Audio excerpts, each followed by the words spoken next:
Have you ever stayed in a job you hated, a relationship you knew was wrong, or a city that felt like a cage, simply because it was familiar? We tell ourselves we're choosing stability, safety. But the truth is, sometimes we're not protecting ourselves. We're imprisoning ourselves. In this video, we'll explore why our brain chooses familiar over happy, even when it hurts us, the hidden psychology of comfort zones and how they quietly shrink our lives. The way out, not by leaping blindly, but by rewiring the way we see fear and risk. You might think the comfort zone is a place of rest. In reality, it's a slow erosion of your courage. Imagine this. You're standing at the edge of a forest. Behind you is a small, familiar village. Your routines, your people, your habits. Ahead lies a vast, unknown wilderness. It's unpredictable, maybe dangerous, but it's also where growth lives. Most people will turn back to the village, not because the forest is truly deadly, but because the village feels safe, and safety is addictive. Psychologists call this the status quo bias. Our brains are wired to prefer what we already know, even if what we know is making us miserable. Change feels risky, so we convince ourselves that staying put is the smarter choice. But the truth is, your brain doesn't measure happiness. It measures predictability. Predictability feels like survival. This is why people stay in relationships that drain them, careers that suffocate them, or lifestyles that slowly dull their spirit. The pain becomes a background noise, unpleasant but familiar. And the familiar becomes a kind of comfort, even when it's killing your joy. There's a story about a man named Daniel. For 10 years, he worked at the same company, doing the same tasks, eating the same lunch, talking to the same 3 people. He didn't love it, but it was fine. Until one day the company downsized and Daniel was forced out. At first, he panicked. He felt lost, like the ground had vanished beneath him. But in the months that followed, he started painting again, a hobby he'd abandoned years ago. He began selling his work online. Within 2 years, he was making more money than he ever had at his old job. And more importantly, he was alive again. Daniel hadn't chosen to leave his comfort zone. It had been ripped away from him. But looking back, he realized he'd been living in a cage with the door wide open. The danger of the comfort zone isn't just that it keeps you where you are, it's that it shrinks over time. What felt comfortable at first becomes smaller. Your curiosity fades. Your willingness to try new things withers. You forget what it's like to be challenged. And when you do step out, even slightly, it feels terrifying. There's a paradox here. We think comfort brings peace, but peace without growth eventually turns into restlessness, boredom, and regret. True peace comes from knowing you can face the unknown, not from avoiding it. So, how do you escape the trap? Not by throwing yourself into chaos, but by expanding your comfort zone in small, deliberate steps. Take the trip you've been postponing. Sign up for the class you've been curious about. Talk to someone new. Each time you do, your brain learns the unknown is survivable, maybe even exciting. If you never leave your comfort zone, you might live a safe life. But safe and fulfilling are not the same thing. So ask yourself, what's one thing you've been avoiding because it's unfamiliar? And what would happen if you took one step toward it today? Because in the end, your comfort zone isn't your friend, it's your silent captor. And happiness is almost always waiting just outside its walls. It's strange, isn't it? We humans are explorers by nature. Our ancestors crossed oceans, climbed mountains, and wandered into lands they had never seen. Yet, in our personal lives, many of us become prisoners of our own routines. We shrink our world to what feels safe, telling ourselves, this is enough. But if you look closely, you'll see that enough often means settling. Think about how the comfort zone begins. It never starts as a cage. It starts as a refuge, a new job, a new apartment, a new relationship. At first, it's exciting. You explore, you try things, you feel alive. But over time, that same space becomes predictable. Predictability turns into habit. Habit turns into complacency. And before you realize it, the walls of your life have stopped expanding. You're not exploring anymore. You're repeating. The brain plays a huge role here. Neurologically, our brains are energy-saving machines. Familiarity uses less mental effort. When you walk the same path to work every day, your brain is on autopilot. When you perform the same tasks, you don't have to think as hard. The downside? That efficiency comes at the cost of growth. You stop encountering challenges, and without challenges, you stop learning. This is why so many people who are comfortable feel restless deep down. It's not that they don't have enough, it's that their life no longer surprises them. The human spirit needs surprise. We need novelty, not just for excitement, but for psychological health. Studies in neuroscience show that new experiences trigger dopamine, the neurotransmitter that fuels motivation and joy. Without novelty, even the most luxurious life can feel dull. There's a woman named Claire whose story I'll never forget.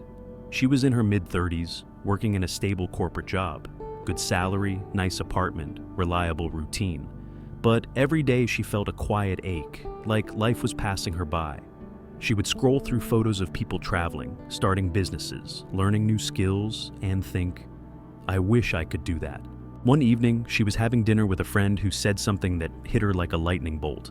Claire, you're living the same year over and over. You're just calling it a life. That night, she couldn't sleep. She realized her comfort zone wasn't comforting anymore. It was suffocating her.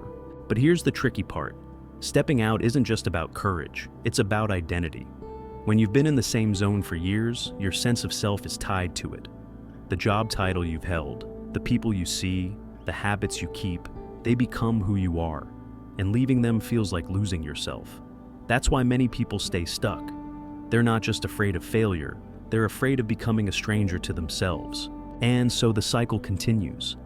The longer you stay, the harder it becomes to leave. The comfort zone calcifies.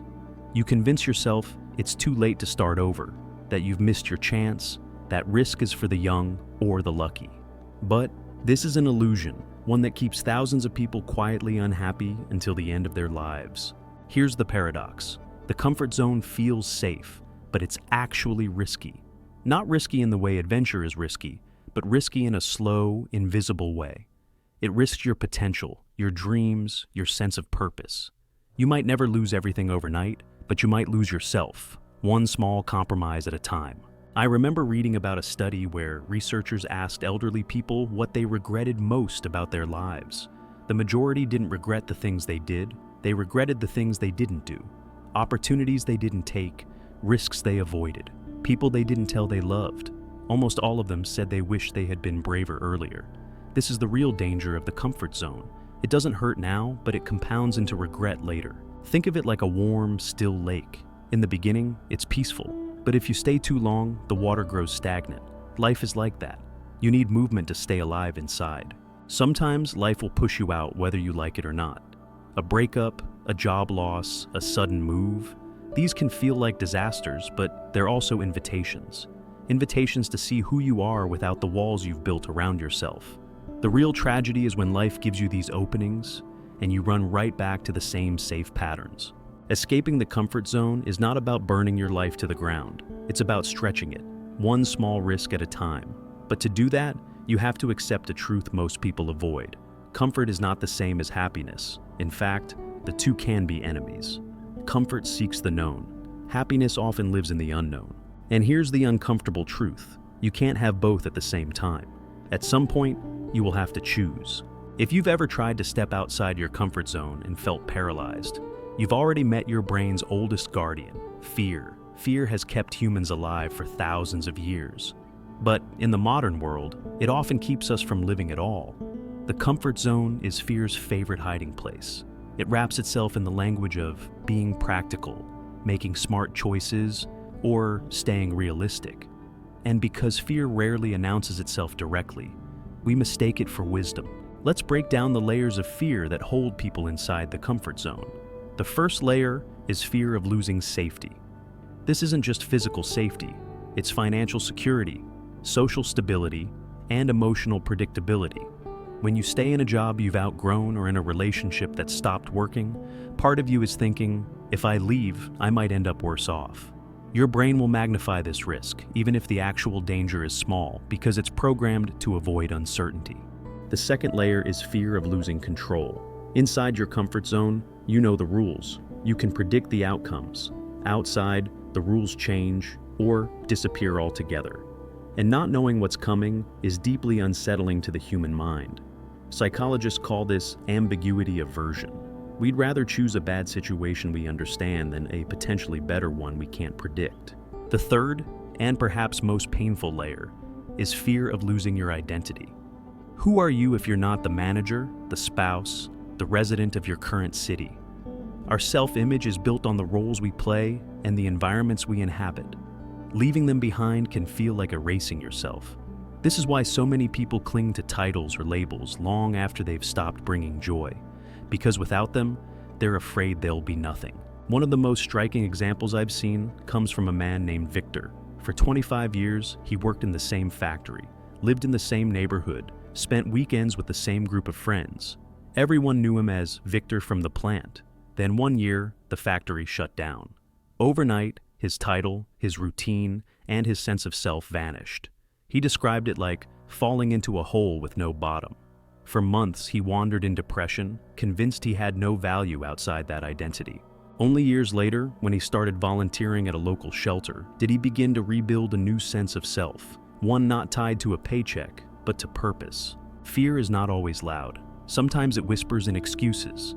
Now's not the right time. I'm not ready yet. I'll do it when things calm down. But if you wait for life to feel completely safe before making a change, you will wait forever. Here's something most people misunderstand. The comfort zone doesn't actually protect you from pain. It just trades one kind of pain for another. Inside it, you avoid the sharp, immediate pain of failure, rejection, or uncertainty. But in exchange, you take on the slow, dull pain of stagnation, boredom, and regret. One is quick and temporary. The other is quiet and lifelong. And yet, when given the choice, many still choose the slow pain. Why? Because our brains have a survival bias toward the present. A failure today feels worse than a regret 20 years from now. So, we sacrifice the future for the illusion of safety now. The danger is that the longer you stay in the comfort zone, the more alien the outside world feels. Your confidence atrophies. What used to be a small step, talking to a stranger, learning a skill, trying a new hobby, starts to feel like climbing a mountain. The border between inside and outside grows higher and thicker until you convince yourself that leaving is impossible. But here's a truth that can change everything. Fear is not a signal to stop. It's a signal that you're exactly where growth begins. If something scares you and excites you, it's worth paying attention to. Fear means you're at the edge of your current self, and the edge is where transformation happens. There's a quote I often think about. Ships are safe in harbor, but that's not what ships are built for. You are not built to anchor forever. You are built to move, to explore, to evolve. And while storms may come, they will shape you into something stronger than still waters ever could. If we understand this, we start to see that leaving the comfort zone is less about abandoning safety and more about expanding it. Every time you step out and survive, your brain learns, this is safe too. And little by little, the unknown becomes known, the scary becomes normal, and your comfort zone grows instead of shrinks. But the first step is always the hardest, because it means letting go of who you've been, for the sake of who you could be. Sometimes the comfort zone isn't just a personal choice. It becomes a prison built by years of repetition, reinforced by the people around us. Friends, family, colleagues. They don't always mean harm, but they often encourage us to stay where they feel comfortable seeing us. And the longer we stay, the more we feel like we belong only in that narrow space. There's a story about a woman named Eleanor. She was in her late 60s, living in the same small town where she had been born. For decades, she worked at the local post office, went to the same church every Sunday, cooked the same meals every week. Everyone knew her, everyone liked her, but no one really saw her. Underneath the surface, Eleanor had a dream she never dared to touch. She wanted to be a writer. As a young girl, she would fill notebooks with short stories, imagining worlds far beyond her little town. But her parents told her writing was a nice hobby, not a real job. When she graduated, she took the first stable job she could find. Just for a while, she told herself. A while turned into 40 years. One winter, a storm knocked out the power in town for several days. Alone in her house, with no TV, no internet, and no distractions, Eleanor found herself digging through an old box in the attic. Inside were her childhood notebooks, pages yellowed and fragile. She started reading, and something inside her cracked open. For the first time in decades, she felt that old spark. After the storm passed, she sat at her kitchen table and began to write again. At first, just a few minutes a day, then an hour, then entire afternoons. She joined an online writing group, something completely out of character for her. Within a year, she had finished her first book. And here's the twist. Eleanor didn't write to get published. She wrote because for the first time in decades, she felt alive. Her story is a reminder. Sometimes the comfort zone is so deep, we don't even know we're in it until something shakes us awake. But why does it take storms, job losses, heartbreaks, or other disruptions for people to finally move?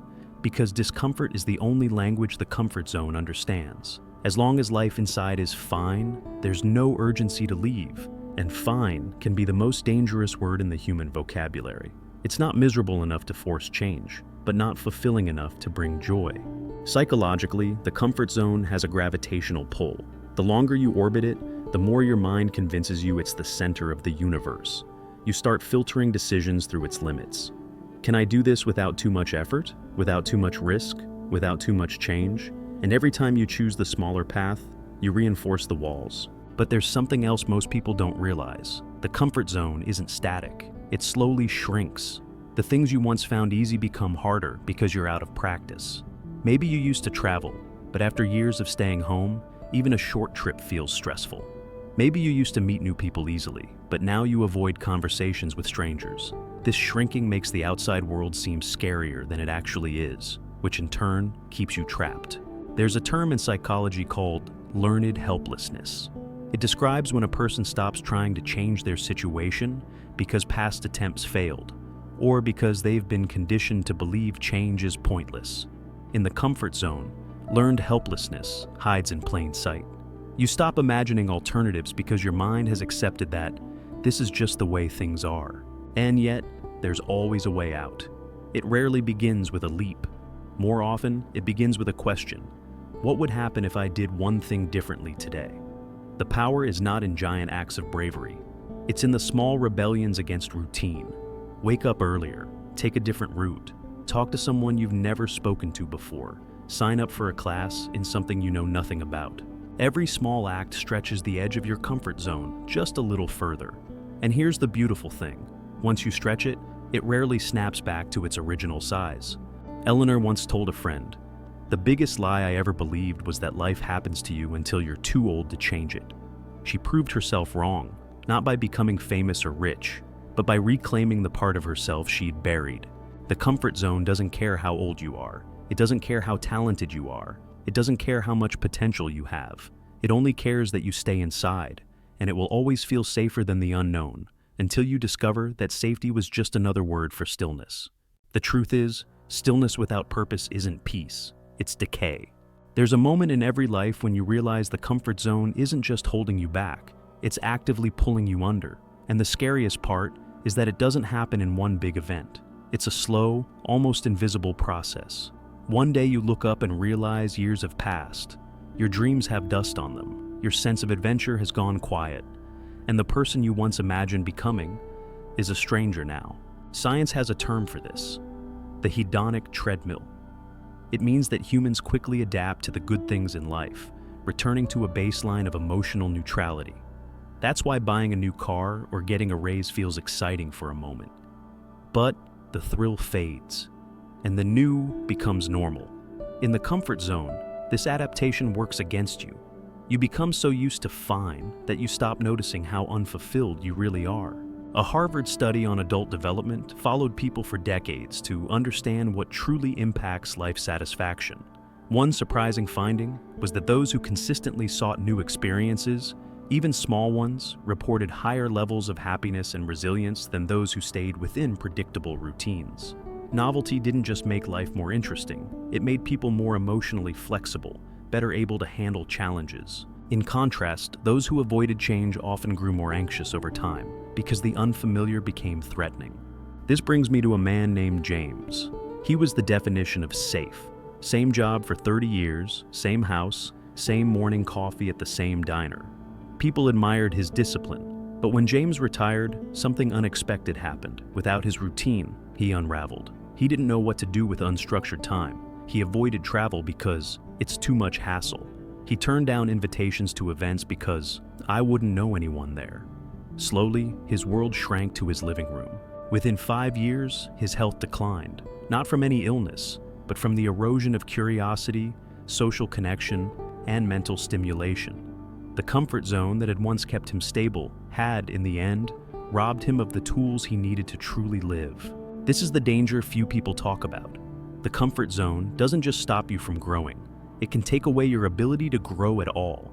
Like muscles that weaken when unused, your adaptability, courage, and openness atrophy when they're not exercised. But there's another layer, one that's almost cruel. Your comfort zone will disguise itself as kindness. It will tell you, you've been through enough. You deserve to rest. Why put yourself through the stress of change? And yes, rest is important. But there's a difference between resting to recover and resting to hide. One replenishes you, the other slowly drains you while convincing you you're safe. If you've been in the same emotional, social, or professional place for years, ask yourself, is this rest or retreat?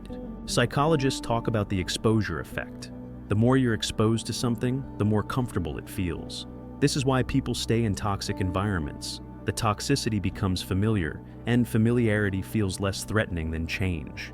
I've met people who would rather stay in a job where they're underpaid and undervalued than face the anxiety of job hunting. I've met people who stay in relationships that hurt them because the pain they know feels safer than the uncertainty of being alone. One of the most haunting conversations I've ever had was with a woman named Marisol. In her 70s, she told me, "I thought my life would be different. I thought one day I'd find the courage to travel, to sing in public, to write my story. But I kept telling myself I'd do it later. And now, later is here, and my knees ache, my voice is weaker, and my memory is fading." She paused, then whispered, "I don't regret the things I did. I regret the life I didn't live." Her words stayed with me because they cut to the heart of the comfort zone trap. It convinces you there's always more time, but time is the one thing you can't get back. The irony is that many people think stepping outside their comfort zone is the dangerous choice. In reality, the greater danger is staying inside it too long. Risks taken in pursuit of growth can lead to failure, yes, but also to transformation. Staying safe leads to neither. It leads to a slow drift toward a smaller, quieter, and often lonelier life. If you've ever felt that quiet ache, the one that says, "There's more to me than this," that's not something to ignore. That's your life knocking before the door rusts shut. The question is not, can I leave my comfort zone? It's, can I afford to stay? There comes a moment when you can no longer pretend that fine is enough. A moment when you catch your own reflection and see not just your face, but the years behind it, the choices you made, the risks you didn't take, the life you postponed until later. And deep down, later is running out. This isn't meant to scare you. It's meant to wake you. Because the truth is, no one comes to rescue you from your comfort zone. Not your friends, not your family, not fate. If you want out, you have to choose it. And here's the secret. You don't have to leap into the unknown head first. Most people fail to leave their comfort zone because they imagine it as one massive, terrifying jump. But in reality, it's a series of small steps, tiny rebellions against the familiar. Start with what I call the 1% rule. Every day do something 1% outside your normal routine. If you always drive the same route to work, take a different street. If you eat at the same cafe, try somewhere new. If you usually keep to yourself, start a conversation with a stranger. These little acts do something powerful. They teach your brain that change doesn't kill you, that the unknown can be safe, even rewarding. Then, when you're ready, take on something bigger. Learn a skill that intimidates you. Sign up for a class you think you'll be terrible at. Travel alone, even just to the next town. Each time you push that edge, your comfort zone stretches, and the world gets bigger. But you have to be intentional, because the comfort zone will call you back. It will whisper, "Why bother? You were fine before." And you'll be tempted to listen. That's when you remind yourself, fine is not the goal. Alive is. There's a powerful truth in psychology. Action changes identity. You don't wait to feel like a bold person before you act boldly. You act boldly, and the feeling follows. The first time you speak up in a meeting, you start to believe you're someone who speaks up. The first time you try something you fear, you start to believe you're someone who can handle fear. Over time, your self-image shifts from someone who stays safe to someone who grows. I once met a man named Thomas who started small, just by going to a local photography class after work. He didn't know anyone there. He felt awkward, out of place. But he went back the next week and the week after. That one small decision snowballed into new friends, a side business, and eventually a cross-country road trip he'd dreamed of since childhood. None of it would have happened if he hadn't taken that first uncomfortable step. And that's the thing. You never know what's waiting outside your comfort zone until you go there. Most of the time, it's not disaster. It's not humiliation. It's life. Life in full color, with all its risk and beauty and unpredictability. So, if you're watching this and feeling that quiet ache, that pull towards something more, listen to it.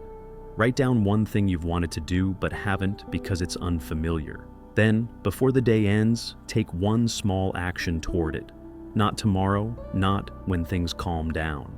Now, because the comfort zone will still be there if you need to rest. But the opportunities you pass by, they may never come again. One day, you'll look back. You can either tell the story of how you stayed safe or the story of how you lived. The choice is yours.